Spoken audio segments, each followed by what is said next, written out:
Adri, are you there? I am. Okay.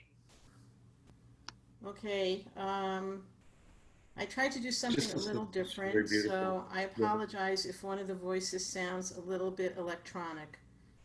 So, a Thursday experiment. Okay, good. We love experiments.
Wow, Adria. Wow, fabulous. So beautiful. This experiment works. Good. So you're learning to play multiple parts, huh? No, I just was fooling around with GarageBand the other night, and I thought, why not try it for this? Wow, fantastic.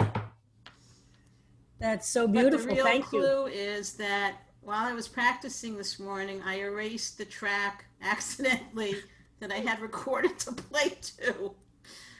And I recorded it again at like 10:38, sweating bullets. You mean 9:38. Uh-huh. 9:38. Yeah, that is one of the problems with the technology, huh? Well, you just have to be careful where your index finger goes. Okay, I'll keep that in mind. So welcome everybody. So we are continuing the personal reflections, responses, creations in response to Psalm 7. And Sasha, I think we're up to Michael Goldstein, is that right? Because we couldn't get to him yesterday. Is Michael here today? I'm right here. Thank Oh, you. great. I had internet problems yesterday morning. Says a heintige Welt. Thank you. It's a modern world. Okay. Now, I'm going to do a line-by-line interpretation of Okay. 7, and then I'm going to give you some commentary that I have about it. Okay. A passionate prayer. Dear God, I need your help. Rescue me from those who attack me. Otherwise, like wild beasts, they will eat me alive, destroying my very being. Dear God, if I have transgressed, if I am at fault for hurting a friend or oppressing an enemy for no reason, then so be it that they react and I am ground to bits. Allah. But consider my situation, and in your reaction to my pursuers, assert your wisdom and answer my plea. May those who revere you look up to you. You, Lord, decide the good. Allow me, O Lord, the goodness that I possess. May the bad of evildoers stop, replaced by goodness. If one contemplates deeply, then God's wisdom is revealed. I turn to you, God, to protect me, to provide me confidence. You validate the just. You counter negativity at all times. People who do not change and instead sharpen a blade or point an arrow, such people threaten themselves. Such a person creates the bad, thinks of hurt, and promotes lies. That person will descend into their dark hole of self-creation. Wrongdoing will haunt. Violence destroys consciousness. Consequently, I love God for his justice and raise my voice in prayerful song to the Lord above. Wow, beautiful. And I love the way you stayed with the psalm itself and explored each verse. So speak to us now. Tell us a little bit about writing it. Well, I want to go back to the concert that we had and David Fair's rendering of You'll Never Walk Alone. It was beautiful. It was beautiful. And you yourself said it was an anthem for what we're doing. When you walk through a storm, hold your head up high and don't be afraid of the dark. At the end of the storm is the golden prayer and the sweet silver song of the lark, walk on with hope in your heart and you'll never walk alone. It's all about faith and hope. And I believe that these Psalms are all about faith and hope. Every single one of them is an appeal to a God, to someone to help them have faith and hope in themselves. Mm-hmm. I really think that that's the message of all of these Psalms, is to rely on your own value and your own ability to be your best self. And I've always said, and I said to you privately, Rabbi, in other contexts, God is good. And so when I see the word God, I'm thinking of the good, that we're trying to aspire to the good. And that's how I see this particular psalm as well. I think you've really nailed it for this psalm. I like it very much to see what your thinking is about, and also you translating shigayon for a passionate prayer it also helps us understand the energy of your reading of it. And I also very much love this line. Then so be it that they react and I am ground to bits. Selah. Wow. We can all relate to that. Beautiful.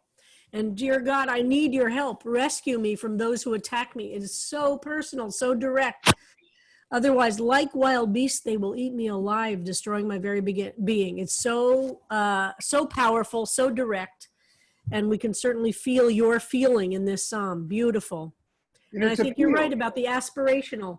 I think a piece of the Psalms is doing exactly that, reminding us, keeping the aspirational always in front of us, even when the reality of the world feels so bleak.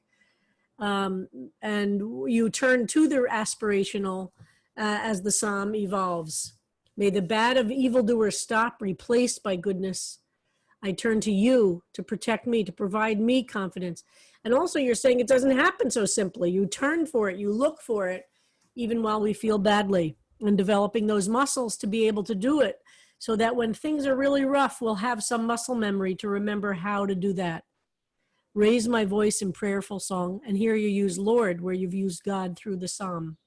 Thank you, Michael. Beautiful, really beautiful. Thank you.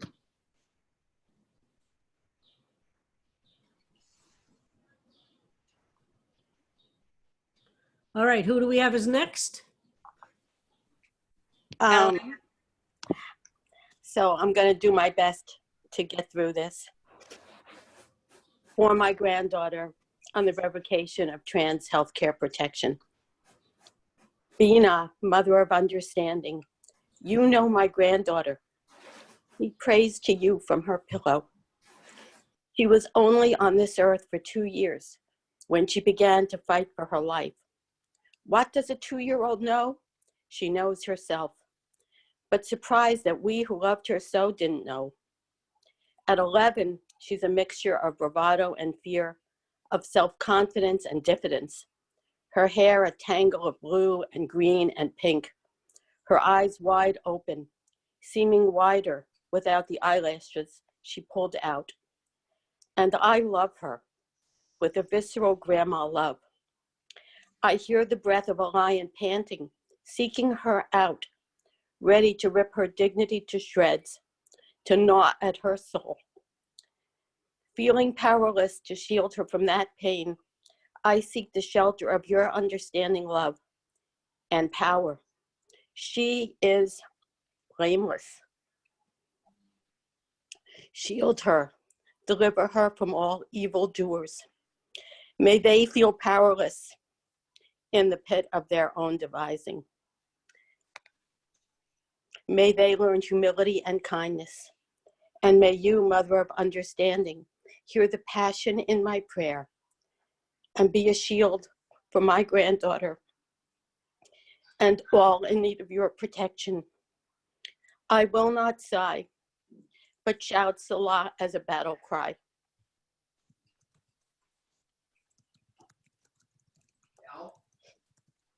Wow, Ellen, that is so powerful. Can you speak to us a little bit about it?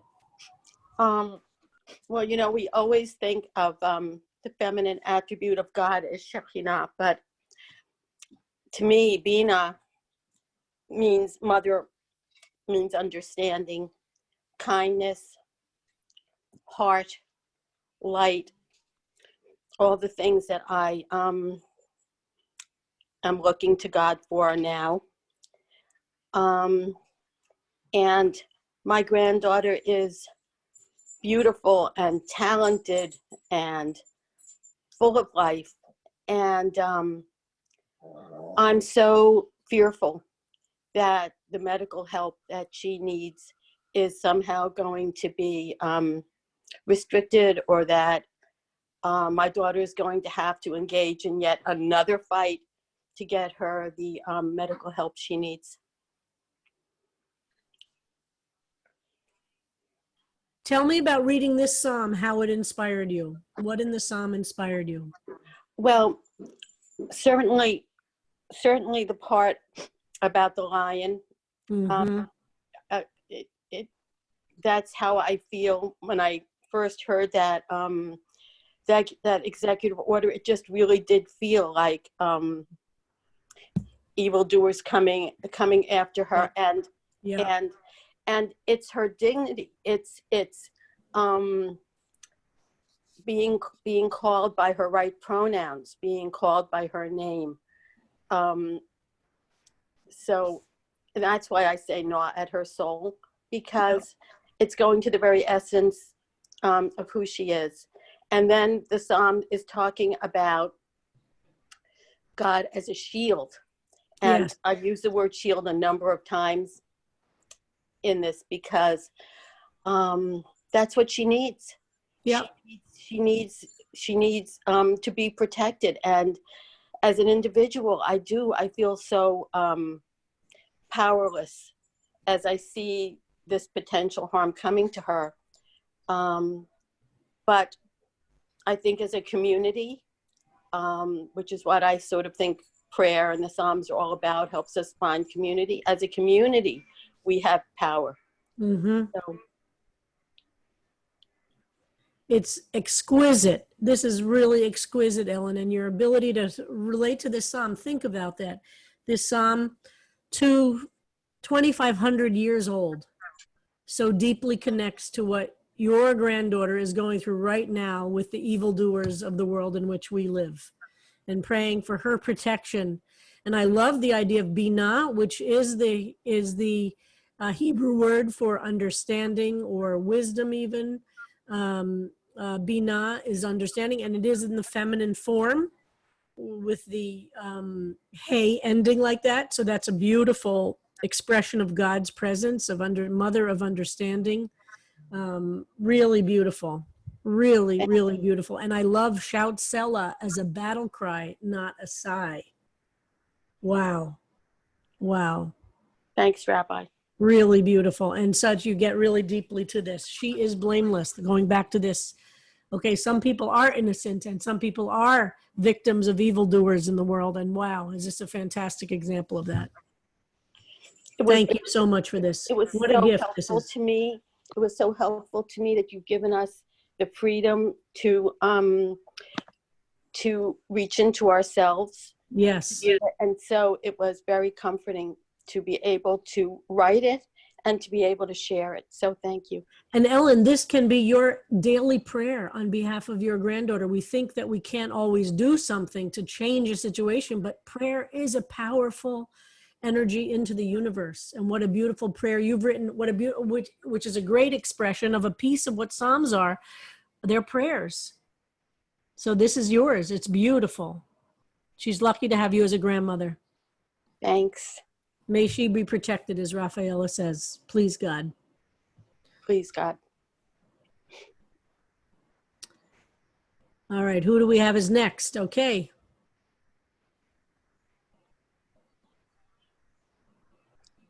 Hillary has 2 renditions. Okay. Hillary,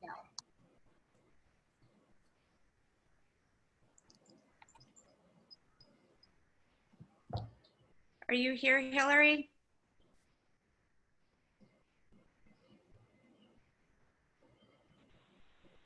All right, let's go on and then we'll come Okay, back. can you hear me now? Oh, yes. Can you hear me now? Yes. Okay, yes, we can hear Hello? you. Yes. Okay, great. I'm partially on my phone, that's why.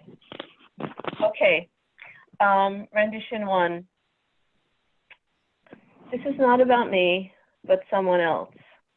I knew this person, I won't say her name. She never did anything wrong, never sought payback, never cursed or mistook the profane for the holy, and yet she was pursued by malefactors. Secretly in her meditations, she cried out for justice. She thought she deserved a reprieve from pain and tested her mettle against all of the evildoers from all time.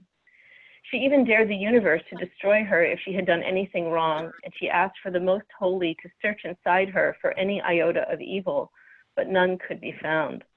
If true, this is rare. Then she made this declaration: let evil destroy itself. Let those who deliver misery be miserable inside. Let those who are steady in their goodwill, good actions and thoughts never doubt themselves. I wonder if this wish is vain, because I don't know if I'll ever be rid of doubt. But this is not about me. She went on: let the universe who sees me, knows my heart and my mind, know how pure it is. Let an all-seeing consciousness know the truth and shield me as it shields great nations and people. I assume that's why winners win. She gave this her best shot, and she was shaking in her sneakers when she said it. The universe is coming for you, liars, murderers, and thieves. Every time you sharpen your knife, getting ready to do harm, you yourself will get bashed by karma's wrath. Divine payback will catch you and destroy you. Prepare your soul for its own death. There are some acts you can't come back from. You will fall into the trap you have made for another. There is no escape from wrongdoing. Then she went on to say, thank goodness for divine intervention, because this isn't something I have control over. Honestly, I can't get revenge on someone for their negative deeds without messing up my own karma. It's got to be you, universe. Wow. Do you want to do the second one and then talk about, are they both, should we do, why don't you read the second one? Sure. Of all the wild and dangerous places in the world, none is wilder. Okay, we're having a hard time hearing you. Hillary, it's hard to hear you. How about now? Okay, that's better. Of all the wild and dangerous places in the world, none is wilder than the human mind, none more dangerous than the human heart. Draw me a map. How will you do it? For each person has tangled their circuits in a particular way. Each thrum is tuned to something it hears from inside, particular to its journey. You can never know a person from the outside, even though you may want to more than anything, even though you come as a supplicant to the other and lay yourself at the other's feet. There's a big chance that this other, this stranger, will inadvertently kick you. The other will try to pick up the cup you placed on the table and not drink. They'll grab the fork instead and try to stab their food and hurt you in the process. Maybe you are their food. You will always be confused by the picture they see, and they will mistake your words, deeds, offerings. When I parse myself, I will tell you. When you parse yourself, tell me, and we'll compare notes and find humanity together. We will read between the lines, untangle our wires, listen to the thrum of each other's hearts, describe the flavors of food on the table as we eat. All music, all art, all poetry, all philosophy, religion, all endeavor is the food we have for untangling. when we finally dance in rhythm and don't stop and listen. Okay, it's very hard to hear you, Hillary. I'm not sure we're going to be able to, let's hear if you want to speak about these, but it's so hard to hear you. Let's see if this is going to work. Okay. So the first poem I wrote it before we had any explanations about the psalm at all. I just decided to kind of dive in and just sort of go through and see what my conceptions were, my confusions and understandings of the psalm. And the second one is really the sort of an exploration of the confusions of intention. And how difficult it is to know someone's intentions and our own intentions.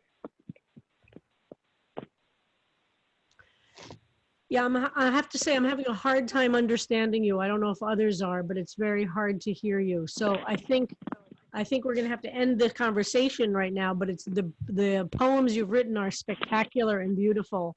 And yeah, it's just too hard to hear you. Sorry about that. So technology, the poems themselves are really beautiful and very, very moving. And I actually like the superscription. This is not about me, but someone else. Beautiful way of using the superscription. Thank you. Who do we have as next, Sasha? I'm sorry about that, Hillary. Technology won today, sadly.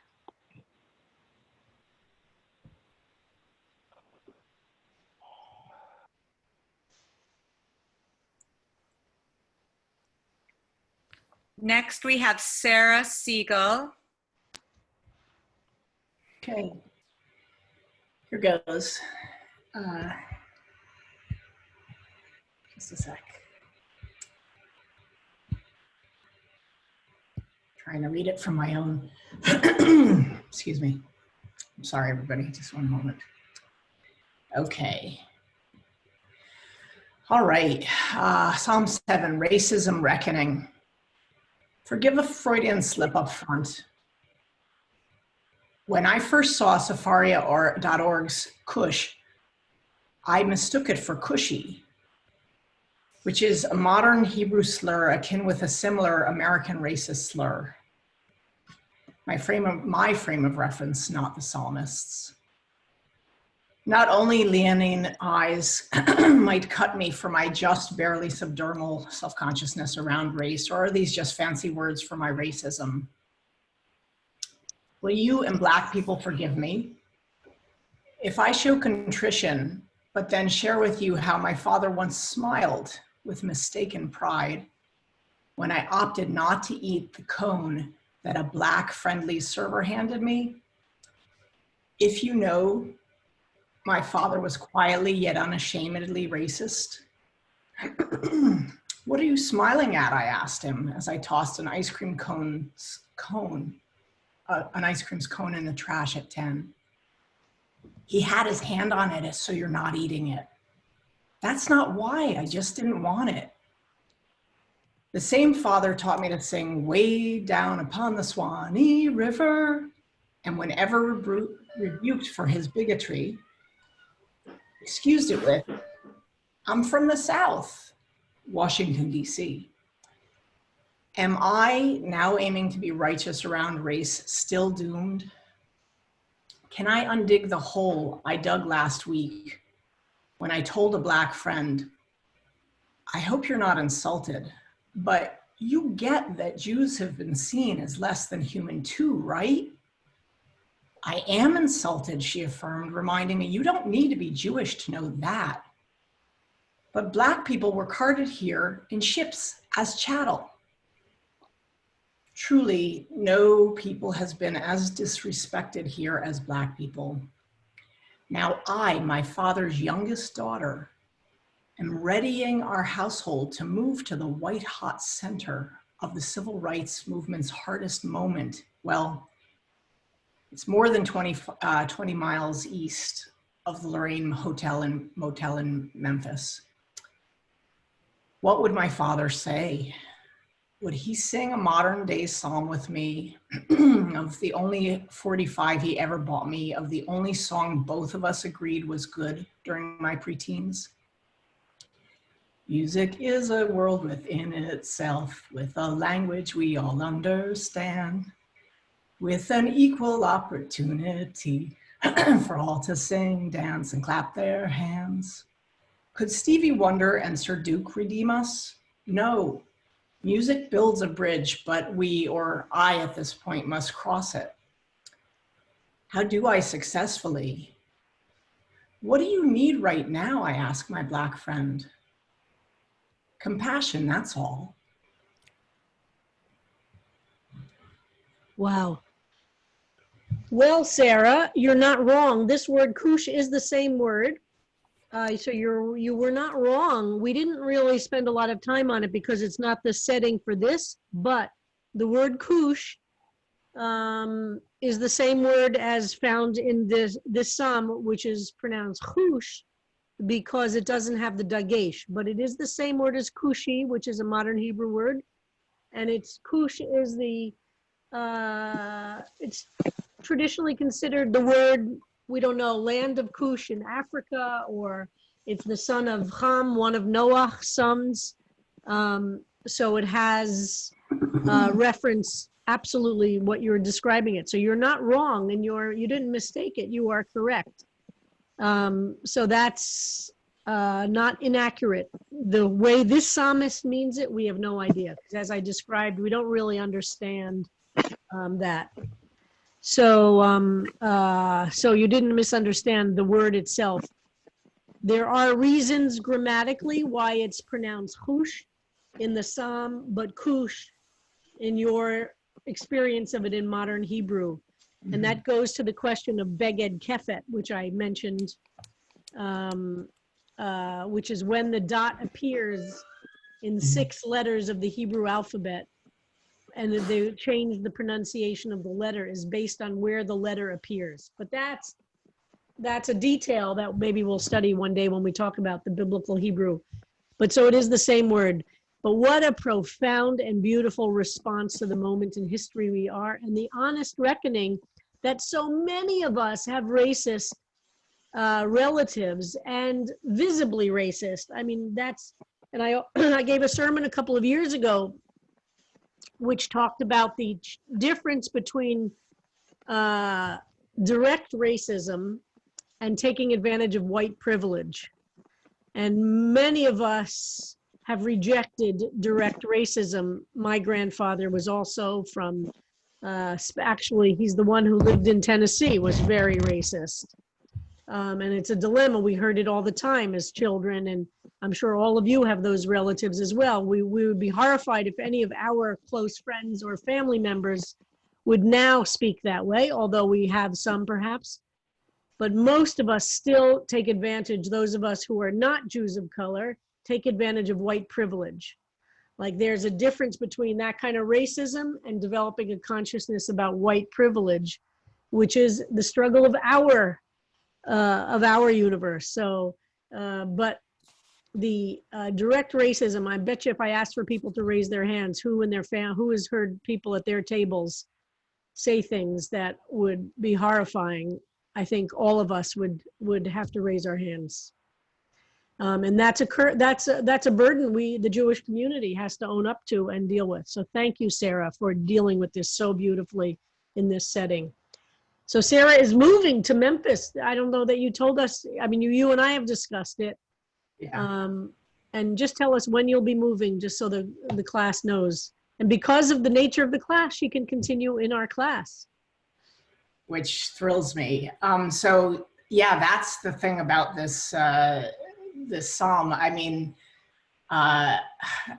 when you talk about privilege, Rabbi Kleinbaum, I on the one hand want to say, look, Dad, I'm paying reparations. You know, I'm going to the very spot, but I'm not going to the very spot. I'm going to a really nice suburban area to the right of the spot.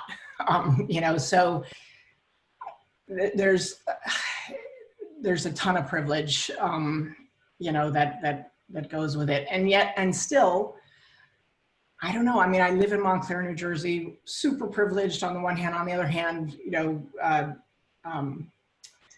the center, really the actual statistical headquarters of biracial couples in America. And so Pat and I are never going to have the neighborhood we had again, ever. We are going to a place that's 60% Black, but I don't know how many Black families there will be in my neighborhood. I just know I want to live in a nice area like we live right now. Anyway, so yes, I'm moving to Memphis.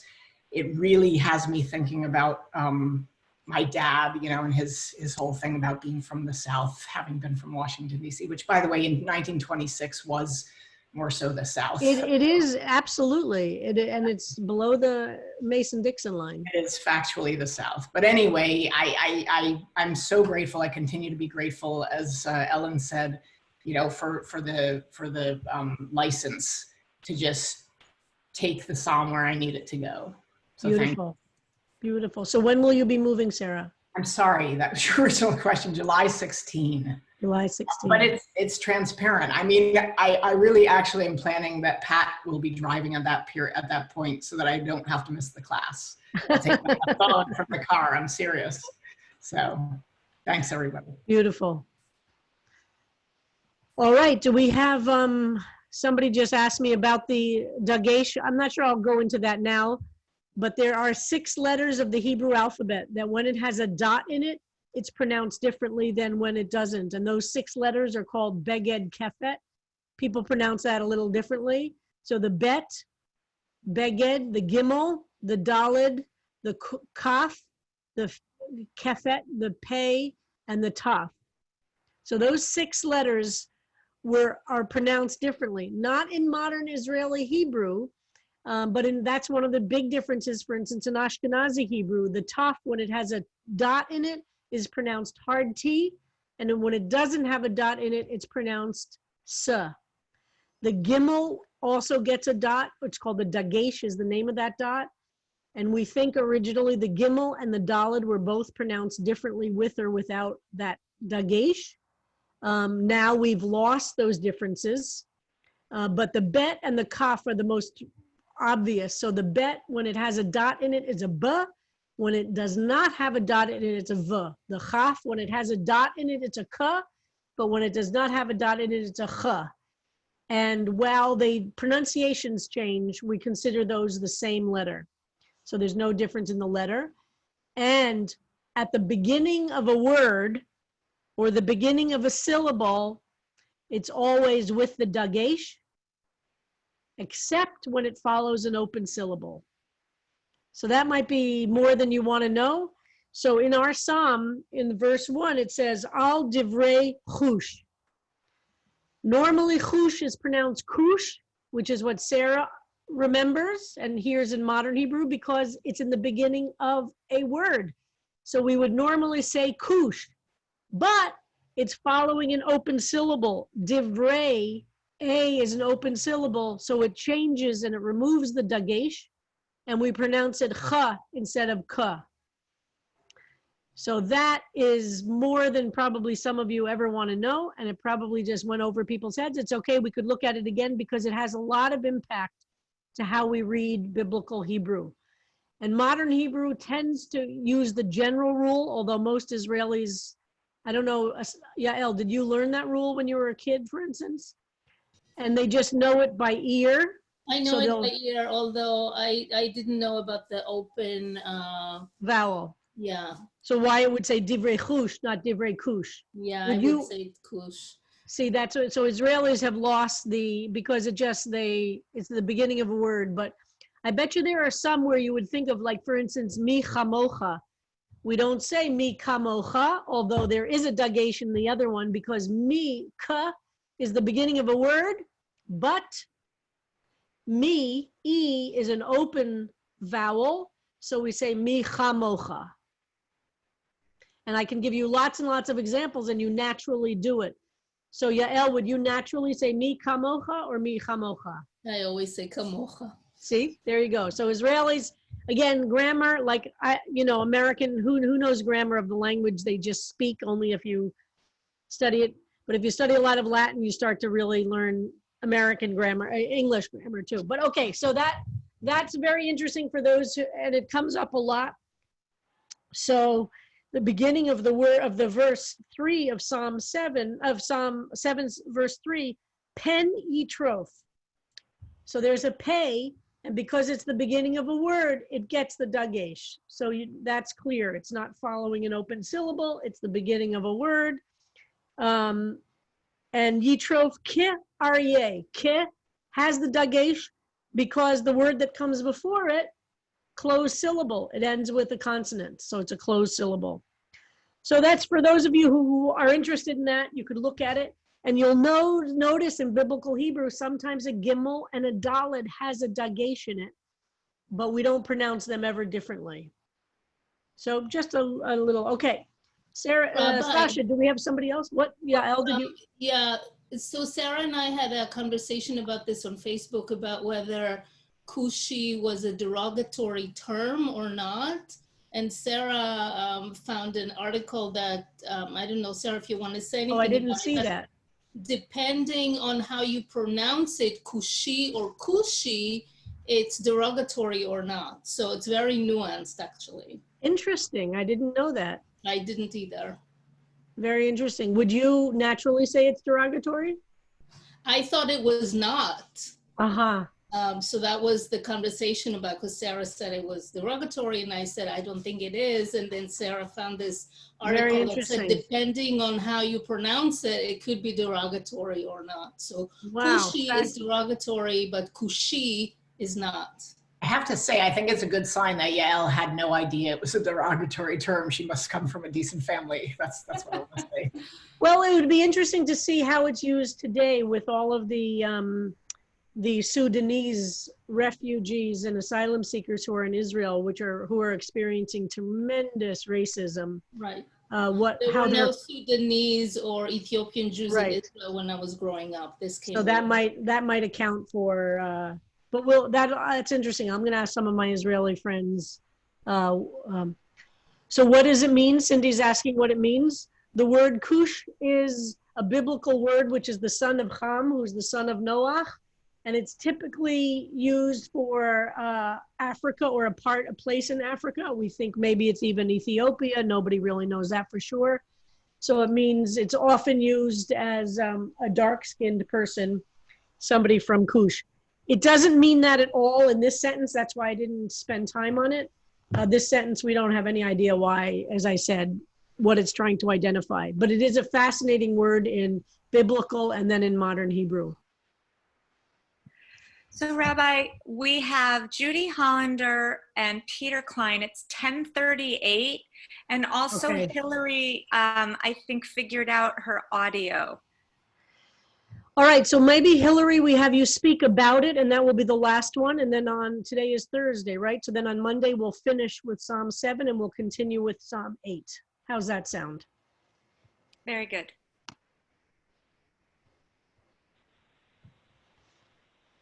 Okay, can you hear me better now? Yes. Okay. All right. Yeah, so I guess what I wanted to say about the first psalm that I wrote, although I don't know that it's really a psalm so much, but I wrote it before we discussed it. I just read the Alter translation, and I sort of just dived in. It was kind of an experiment. Well, how is it just at face value? And then I used that idea of the superscription that he's writing about somebody else's story. So I kind of like that idea, playing with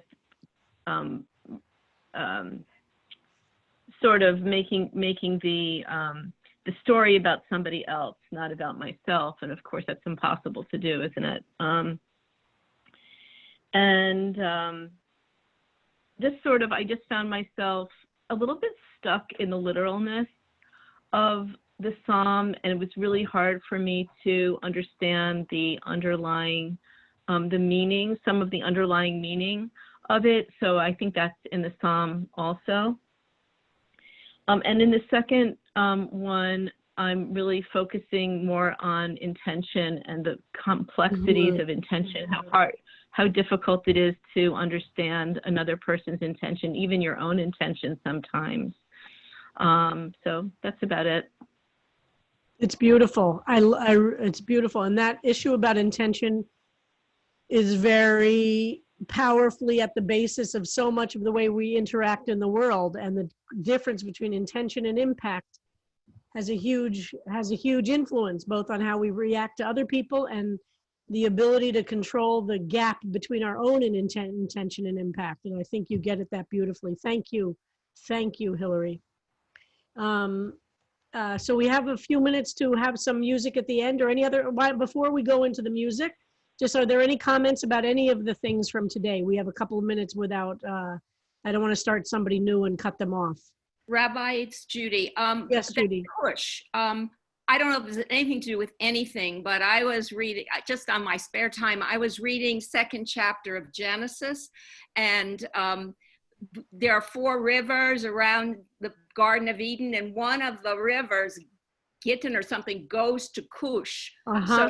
So I don't know, have any idea. I just was wondering if that was anything anybody would be thinking about, or if it might have been a real geographic space. Yeah, I don't know. Right, correct. I just don't know. And somebody's right that, look, the way the Hebrew word, the Yiddish word schwarze literally just means black, but the way people said it was such a negative word, right? It doesn't, the word itself doesn't have anything other than the word black to it. And there's been a fascinating discussion on some Yiddish sites that I'm on about how to say Black Lives Matter in Yiddish. And people rejected even using the word schwarze, even though literally it just means black, because of the connotations of generations of Jews using it in such a negative way. So these Yiddish sites that are trying to come up with a way to say Black Lives Matter will not use the word schwarze, even though it just literally means black, but the connotations are, and maybe if there was a generation or two in speaking Yiddish, we would reclaim it in some way, but right now, no, it's considered off the, yes, we just got another Supreme Court decision. I see somebody's put up that the Supreme Court ruled that the Trump administration can't go ahead under their current argument with deporting the hundreds of thousands of DACA recipients. So that's really great news. I'm sure the Trump administration will come up with they'll try to, yes, so we have to, but thank you all of you who came to DC with me and got arrested. Harold did that. Who else is here that got arrested that day? Trying to bring this up. What? Allison was there? Still on the call, yeah. That's right. I did. So I also wanted to, Babette, do you have that email I sent you, the, what do you call it, website for buying the Siddur for the Machzor for High Holidays?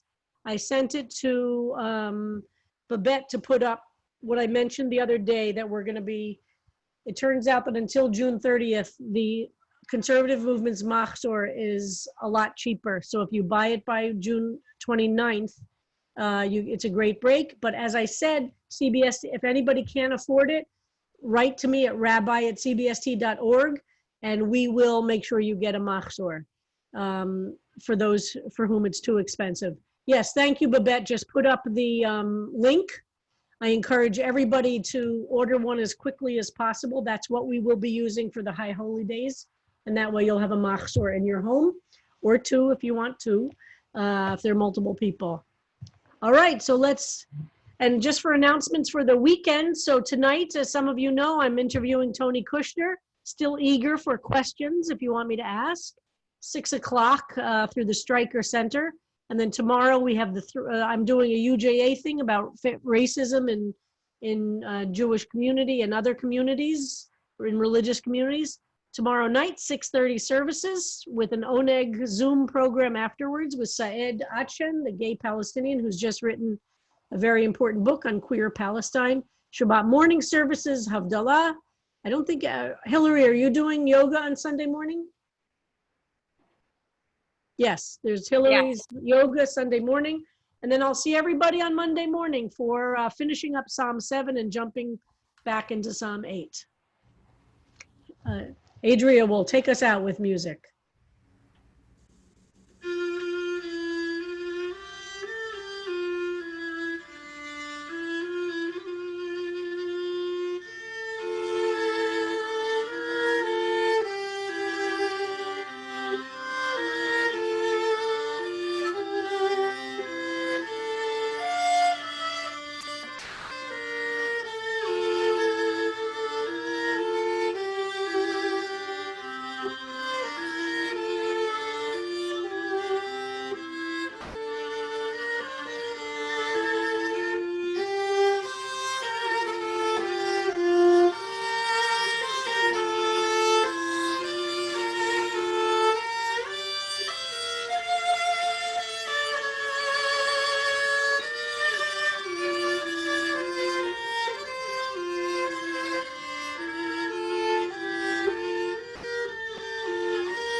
Spectacular, Adria. Thank you so much for that. Thank you.